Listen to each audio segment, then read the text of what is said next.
My success comes from spirituality, not finance.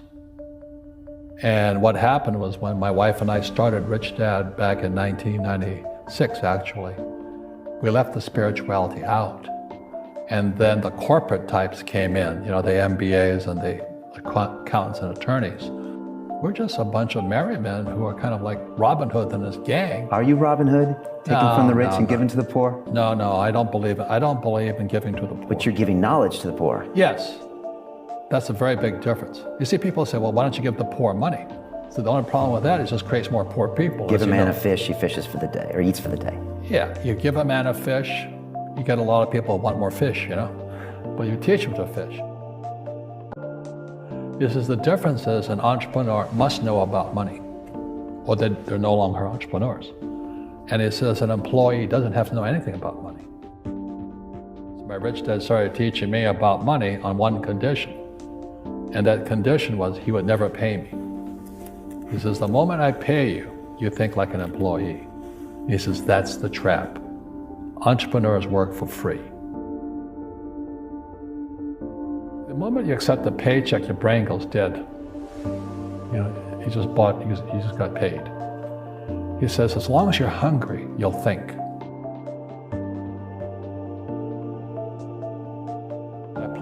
I play Monopoly in real life.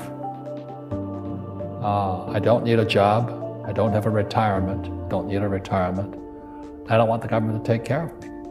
But I felt a social responsibility to teach.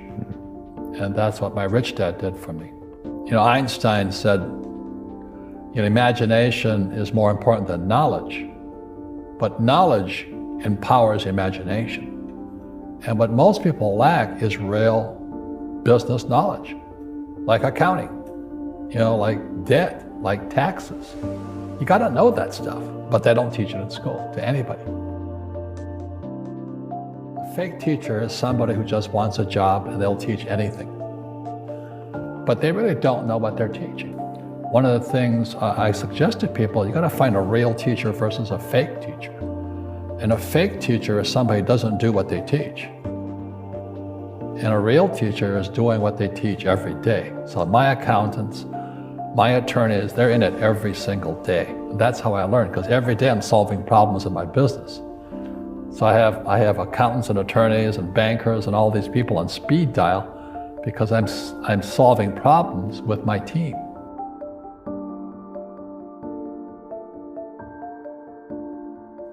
My success comes from spirituality, not finance. And what happened was when my wife and I started Rich Dad back in 1996, actually, we left the spirituality out. And then the corporate types came in, you know, the MBAs and the accountants and attorneys, and they tried to make it into a business. And I said, no, we're just a bunch of merry men who are kind of like Robin Hood and his gang. Are you Robin Hood? Taking from the rich and giving to the poor? No, I don't believe it. I don't believe in giving to the poor. But you're giving knowledge to the poor. Yes. That's a very big difference. You see, people say, well, why don't you give the poor money? So the only problem with that is it just creates more poor people. Give a man a fish, he fishes for the day, or eats for the day. Yeah, you give a man a fish, you get a lot of people who want more fish, you know? But you teach them to fish. People what you know. Right. Keep them poor. But when they say, I can't afford it or I can't do that, they go down. They become what they say. Poor people say, I can't afford it, I can't do that, I don't have time. Because it's an escape. It's an escape, you know what I mean? It's easy to say, I can't afford it. Oh, I'm too tired. Oh, I can't go to the gym. You know, when you could go to the gym, but no, I can't. Truth is, I'm just too lazy to go to the gym. The rich are greedy. It's the poor that are greedy. You know, if you think about it, because to be rich, you have to give something. You know, I have to produce books and games, and I purchase real estate, I provide housing, provide jobs and all that. That's why I'm rich. But greedy people produce nothing. If you're poor, you'll always be poor. That's really hard for people to understand. Yeah, the money will disappear that fast. Just like most pro athletes, you know, they make millions of dollars, and what 65% are bankrupt 5 years later. It's because they come from poor families. Now you tell them that, they get very angry at you. Not, it's the rich fault, it's you guys ripped me off and government ripped me off. But unfortunately, what Mr. Lipton was saying, it's passed down genetically. That's the frightening thing. So if you drop a stone in the water, the ripple always goes out this way. It's called precession. Ephemeralization is our ability to do more with less. So you look at our cell phone now, it has more horsepower than the Sperry computer 50 years ago. That's doing more with less. So humans are getting more and more powerful. We have more power to us. Unfortunately, we're not evolved as human beings. It's horrifying. We're more antagonistic, more antisocial. Social media is antisocial. I don't even get on the thing personally. I'm very controlled at what we say, not like Trump, because it's so antisocial today. People are so antagonistic.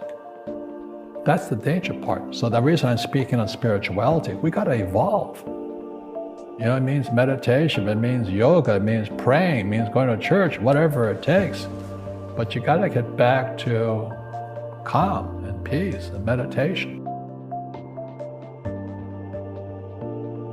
One generalized principle is emergence through emergency. So when you look at the word emergency, the base word is emerge. And what Fuller says, the only way humans evolve is via emergency.